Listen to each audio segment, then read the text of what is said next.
Sebetulnya kalau kita bicara akhir zaman dengan diutusnya Rasulullah SAW, maka itulah sudah masuk dalam ruangnya akhir zaman itu. Ya, cuma kita belum katakan berakhirnya zaman, kita baru katakan akhir zaman. Ya, artinya apa? Kita berada di penghujung kehidupan dunia, ya, dan akan dekat ke akhir kehidupannya, artinya selesai di dunia ini, karena dengan risalah selesai, maka tinggal umat menjalani sampai batas yang Allah tentukan.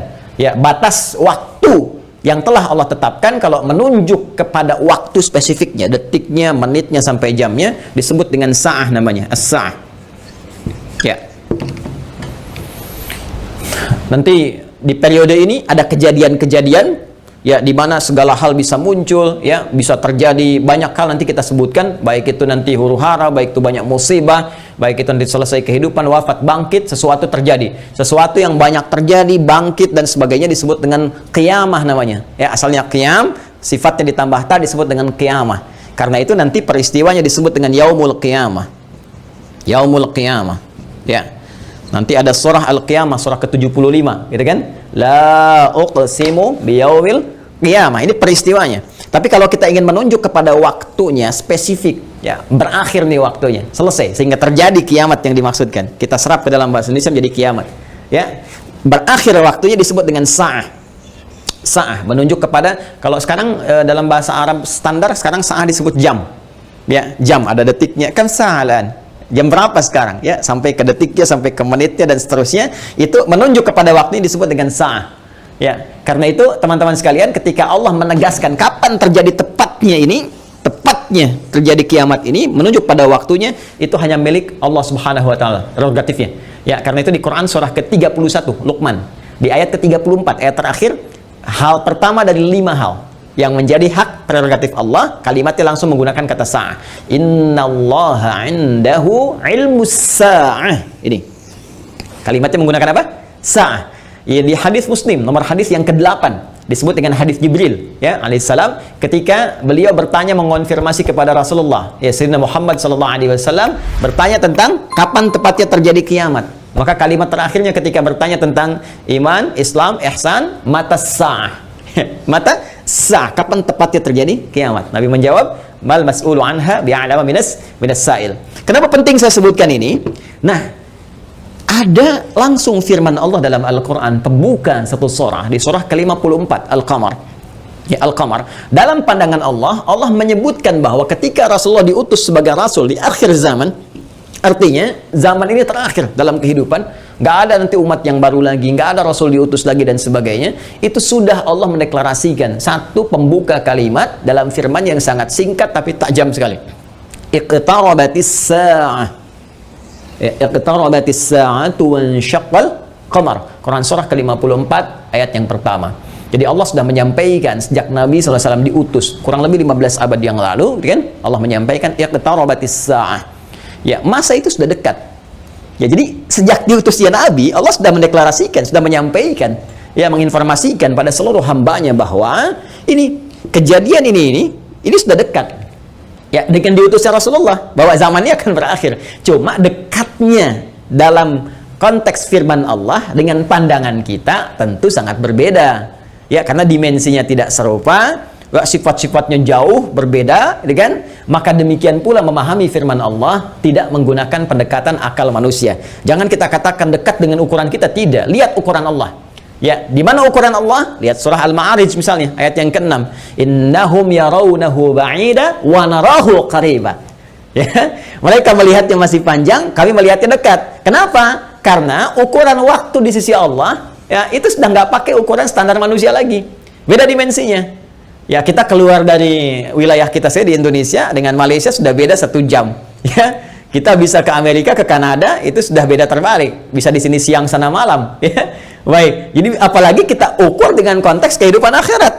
Ya, ya, ketika Allah berfirman, dengan kita di sini ya antara kehidupan di luar bumi, di langit saja misalnya, itu yang sudah tidak ada gravitasi lagi, sudah gravitasi nol, itu perbedaan waktunya sudah berbeda jauh. Makanya ketika Al-Quran menginformasikan fi yaumin kana miqdaruhu alf sanatin mimma ta'udun, ya ada 1 tahun bisa beda 1000 tahun. Dalam konteks orang dihukum di neraka bisa setahunnya, seharinya serasa 50.000 tahun, sehari bisa 1000 tahun. Artinya kalau Allah katakan misalnya 7 hari, berarti masih 7.000 tahun ya. Ya, 2 hari berarti masih 2.000 tahun dalam konteks terkecilnya, dalam pandangan kita. Tapi kita tidak tahu kapan itu terjadi. Secara singkat, Allah sudah mengatakan bahwa sejak Rasulullah SAW diutus, ini keadaan sudah akhir zaman. Ya kan? 1. Dan sudah mendekat kepada kiamat. Cuma dekatnya itu kapan waktunya, kita tidak tahu. Dalam pandangan Allah dekat, dalam pandangan kita ngitung dari masa Nabi ke sini masih 15 abad, belum kiamat juga, ya kan? Sekarang belum kiamat juga, makanya jangan tanya tentang waktunya. Ya, yang ditanya persiapan kita apa? Ya, kalau Anda bertanya tentang waktu pada sesuatu yang sudah diatur, kaidah mengatakan sesuatu yang sudah diatur, jangan banyak ditanya lagi. Nanti menjadi semakin tidak teratur keadaan Andanya. Ya, matahari terbit dari timur, tenggelam di darat, masih Anda tanya kenapa terbit dari timur, itu kurang kerjaan. Kurang kerjaan. Ya, kenapa malam gelap? Ya, itu kurang kerjaan. Jelas ya? Kenapa? Karena sudah kita mengerti, itu ma'lumun bid-darurah, sudah dipahami, sudah dimengerti. Naluri kita sudah bisa membaca, akal kita sudah mengetahuinya, ditanamkan dalam diri kita. Karena itu, sesuatu yang sudah Allah atur, jangan ikut-ikut mengatur lagi. Ya, Nabi pernah ditanya tentang kiamat, Nabi tanya, bagaimana persiapan kamu kalau terjadi besok? Jangan tanya waktunya. Karena Allah rahasiakan semua itu supaya memberikan getaran pada jiwa kita dan katalis pada diri kita untuk meresponnya dengan semangat beramal dan menyiapkannya. Itu poinnya. Baik, jadi kalau kita sudah pahami ini semua, bahwa kita hadir saat ini, aktivitas kita ada di penghujung zaman, artinya memang kita sudah berada di akhir zaman, tapi kita tidak tahu kapan zaman berakhir. Tapi kita bisa melihat tanda-tanda yang disampaikan Rasulullah SAW di setiap perubahan-perubahan yang terjadi di akhir zaman itu. Perubahan-perubahan inilah yang menjadikan kita mesti menghadapi tantangan-tantangan yang dimaksudkan. Karena setiap era perubahan tadi itu ada tantangannya tersendiri, tahadiyatnya sesuai dengan karakteristik umatnya. Nah, pertanyaannya, apa yang diinformasikan oleh Rasulullah di zaman beliau berupa tantangan-tantangan sampai perubahan-perubahan setelah masa-masa beliau kemudian wafat, bagaimana prediksi-prediksi yang disampaikan oleh para sahabat, ini yang coba kita uraikan. Dan di antara uraian itu ada yang teman-teman sebut dengan petaka-petaka, ada yang kita istilahkan dengan musibah-musibah. Seperti apa musibah yang digambarkan itu di setiap waktu-waktu yang berganti sepeninggal Nabi SAW, itu yang coba kita turunkan. Lalu kita akan mengaji bagaimana Nabi memberikan petunjuk kepada kita dengan izin Allah Subhanahu wa Ta'ala, saking sayangnya kepada kita, supaya setiap umat yang mengalami masa-masa itu lulus menghadapi ujiannya. Itulah rahmat Allah Subhanahu wa Ta'ala. Itulah diantara sifat Rasulullah yang disebut dengan rahmatan lil alamin. Saking cintanya kepada seluruh pengikut beliau, umat beliau, maka beliau memohon kepada Allah diberikan petunjuk oleh Allah, begini, setiap era ini nanti akan ada begini, nanti kamu akan hadapi begini, begini cara menghadapinya, begini cara menjaganya. Kalau kita lakukan itu dengan baik, maka Allah akan menyelamatkan kita dari keadaan-keadaan yang dimaksudkan dan lulus kita ujian sampai kita menghadap kepada Allah Subhanahu wa Ta'ala. Kehidupan ini sebentar. Ya, sebentar. Jadi kalau kita terlampau banyak mainnya, sayang. Ya, pada akhirnya kan selesai. Karena itu patut kita menata diri dengan baik supaya maksimal kita bisa hadapi.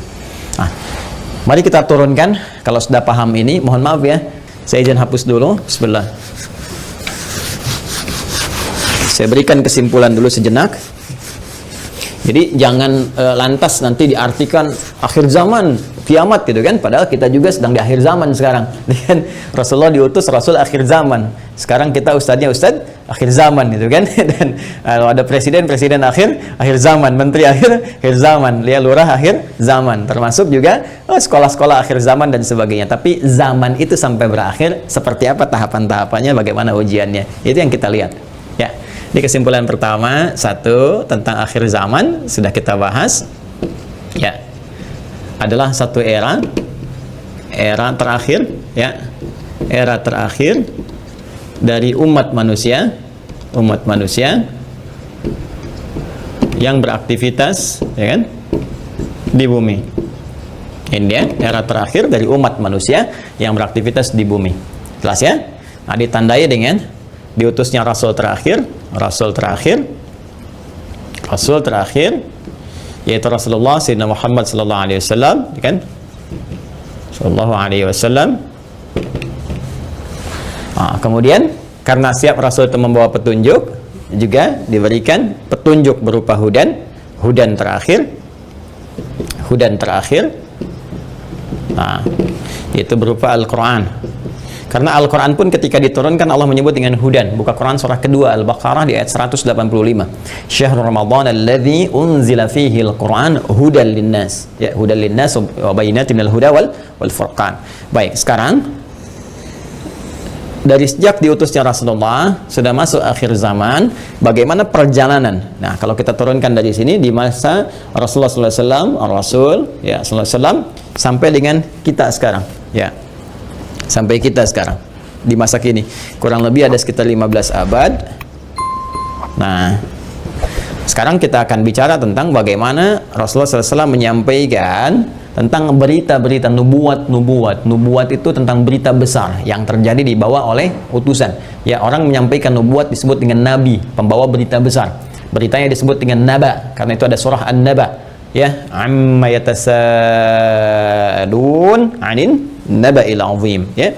Nah, ini nanti ada nubuat-nubuat beliau yang disampaikan kepada para sahabatnya, terlacak sampai dengan ke kita tentang peristiwa-peristiwa yang terjadi di masa-masa sampai mendekat kepada waktunya berakhir, as-sa'ah, ya, as-sa'ah.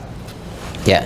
Ini karena akhir di sini akhir selesai itu nggak bisa ditulis lagi, dan karena kita di sini ya dekat ya, tapi kan nggak tahu masanya kapan. Jadi kurang lebih ginilah ya, supaya agak ngeles sedikit bahwa papan tulisnya udah nggak cukup. Jadi gini ya teman-teman sekalian, ya turunkan ke sini. Baik, sekarang saya beri contoh begini misalnya. Ya, ini hadis yang populer saja, saya langsung ambil dari hadis riwayat Muslim. Hadis riwayat Imam Muslim.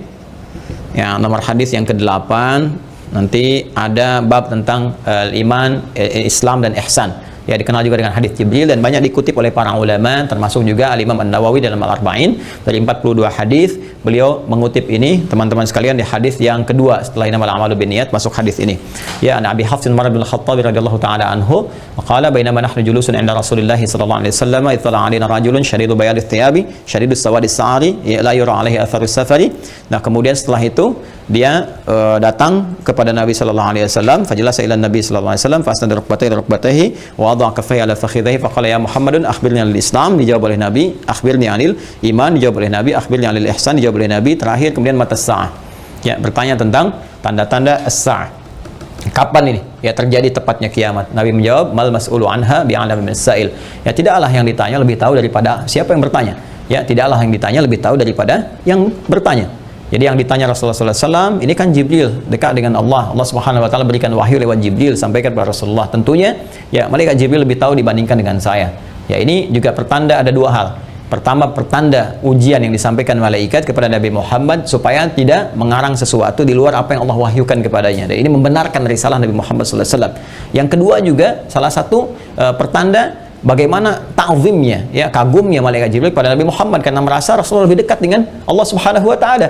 Bagaimana dipuji dalam Al-Quran, wa innaka la'ala khuluqin azim, dijamin surga sebelum wafatnya, inna a'tainakal kautsar. Ya, tentu ada pertanyaan dari malaikat, nih hamba luar biasa disayang Allah, dan hamba manusia yang sudah pada tingkat tersayang dari Allah itu melebihi malaikat. Karena itu ketika Adam alaihissalam ya diuji oleh Allah, diminta, ditanya ini apa, ya, Al-Baqarah di ayat yang ke-31 itu, wa 'allama Adam al-asma'a kullaha, dan seterusnya sampai ayat 33, maka malaikat kan diminta sujud hormat. Di ayat 34-nya, wa idz qulna lil malaikati isjudu li Adam fasajadu, kan? Maka mereka diminta sujud hormat kepada Adam alaihissalam. Apalagi Nabi Muhammad sallallahu alaihi wasallam dengan segala puncak ketakwaan dan kedekatannya kepada Allah, maka mengkonfirmasi malaikat karena melihat bagaimana kedekatan Rasulullah dengan Allah Subhanahu Wa Taala. Tapi tetap Nabi dengan tawadhu mengatakan, mal mas'ulu anha bi'alam minas sa'il. Ya, kemudian bertanya an amaratiha, maka akhbirni, ya, an amaratiha, maka sampaikan kepadaku. Ya, informasikan maksudnya kepada malaikat Jibril ini supaya didengar oleh sahabat-sahabat yang lain dan disampaikan kemudian kepada generasi setelahnya sampai dengan ke kita. Ya, apa tanda-tandanya? Nah, ini tanda-tanda umum teman-teman sekalian yang mencakup kehidupan secara umum, baik itu dialami oleh ahli Quran ataupun bukan ahli Al-Quran. Jadi ada masa-masa kehidupan dari sejak zaman Rasulullah nanti terus yang akan mendekat kepada as-sa'ah, berakhirnya kehidupan.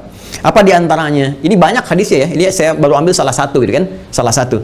Maka dikatakan misalnya antali dalam turabbataha, bagaimana seorang pembantu melahirkan tuannya. Ya, di sini para ulama ada yang memahami sesuatu dunia menjadi terbalik. Ya, suatu dunia menjadi terbalik. Kalau kita lihat tekstual kan nggak mungkin, oh pembantu kok lahiran tuan, kan nggak mungkin. Tapi ada yang mengartikan banyak hal. Ya, keadaan jadi terbalik. Ya, misalnya mohon maaf ya, kan biasanya tuan yang mengatur pembantu, sekarang pembantu ngatur tuan. Ya, jadi nanti ditafsir dengan hadis-hadis lain, ketika yang benar disalahkan, yang salah dibenarkan. Kemudian pembantu melahirkan tuan, ada yang mengartikan dengan perzinahan, ya selingkuh antara pembantu dengan tuan, dengan majikannya dan sebagainya, atau majikan memanfaatkan tuan dan sebagainya. Ya, ada kalimat-kalimat seperti itu. Wa antaral khufata rawatal alata. Ya, kemudian Anda bisa melihat kata Nabi sallallahu alaihi wasallam bagaimana pada masa itu orang-orang Badui yang ya dari jauh dari pedesaan tiba-tiba mendapatkan sesuatu yang luar biasa sampai ya tatawaluna fil bunyan, lomba meninggikan bangunan. Ya, ini ada yang memahami bahwa orang yang biasanya mengembala kambing, artinya orang-orang yang desa dari jauh dari apa yang tidak terbiasa dengan hal-hal yang mewah, tiba-tiba sibuk dengan kemewahan-kemewahan. Ya, kemudian nanti ditafsir di hadis lain, orang-orang berlomba-lomba dalam urusan dunia, sampai orang-orang desa pun ada ikut-ikutan, ya, pengen terlibat dalam konteks dunia dan sebagainya, yang biasanya mereka hidup dalam keadaan-keadaan yang serba sederhana dan sebagainya. Jadi situasi-situasi ini situasi umum. Ya, nanti ada hadis terkait dengan banyak menyebar penyakit-penyakit yang menular, yang jarang ada obatnya dan sebagainya. Ini masih persoalan-persoalan umum yang dengan umum ini dialami oleh semua orang. Artinya mau ahli Quran, bukan ahli Quran, ya akan mengalami peristiwa ini. Ya, saat kebenaran mulai tertukar, saat macam-macam dan seterusnya lah. Ya, tapi alhamdulillah kita nanti masih dilindungi dengan hadirnya hadis-hadis lain. Ya, masih ada ulama-ulama. Walaupun nanti mesti hati-hati ketika ulama banyak yang diwafatkan Allah Subhanahu Wa Taala. Sekarang kurang lebih sudah di atas 400 dari situasi pandemi saya di Indonesia saja. Itu bukan yang kaleng-kaleng, itu ulama-ulama yang memang ahli pesantren, ahli dzikir, ahli ilmu dan sebagainya, mesti hati-hati juga. Ya, alhamdulillah kita masih ada orang-orang yang istighfar, bangun di malam hari, orang-orang yang mendekat kepada Allah, orang-orang yang taubat, masih kita dilindungi oleh Allah. Ya, jadi keadaan-keadaan ini, tapi petunjuk-petunjuk ke arah ini sudah mulai terasa. Artinya Nabi menyampaikan setelah kehidupan beliau akan dialami masa-masa ini. Ya, jadi masa-masa ini sudah terjadi fitnah kubra dari masa tabi'in, ya, dari masa sahabat akhir-akhir ke tabi'in. Setelah itu kan ada juga peristiwa-peristiwa ini. Sampai juga di kita sekarang pun kita rasakan peristiwa itu. Tapi jangan disimpulkan berarti besok kiamat, Jumat lagi gitu ya. Jangan-jangan ngambil kesimpulan gitu juga. Ada variabel-variabel lain yang harus kita pahami, tapi kita mesti waspada. Ini berupa fitnah. Ini yang saya maksudkan. Ini ujiannya. Ujiannya. Ingat nanti ya, ada fitnah, ada musibah, ada bala, ada ibtala, itu beda-beda. Ya, itu beda-beda. Nah, ingin saya katakan bahwa ini ujian kita di sini. Ini ujian kita. Karena ini ujian kita, kita mesti lulus, teman-teman sekalian. Nah, sekarang jangan langsung kita pahami ini kiamat besok ini. Tidak. Nabi ingin mengatakan di masa depan ada tantangan-tantangan tuh akan begini. Dan ini kalau tantangan-tantangan ini nggak bisa dihadapi, sudah ini akan menjadi variabel yang mempercepat terjadinya kiamat. Artinya cepat menuju ke arah ini. Ya. Kalau orang udah nggak bisa dikendalikan, nggak ada orang jujur semua, orang semua berperilaku maksiat, orang semua berperilaku fahsya, mungkar dan sebagainya, ini mempercepat. Tapi kalau kita bisa lulus ujian-ujian ini, minimal rahmat Allah kita dapatkan.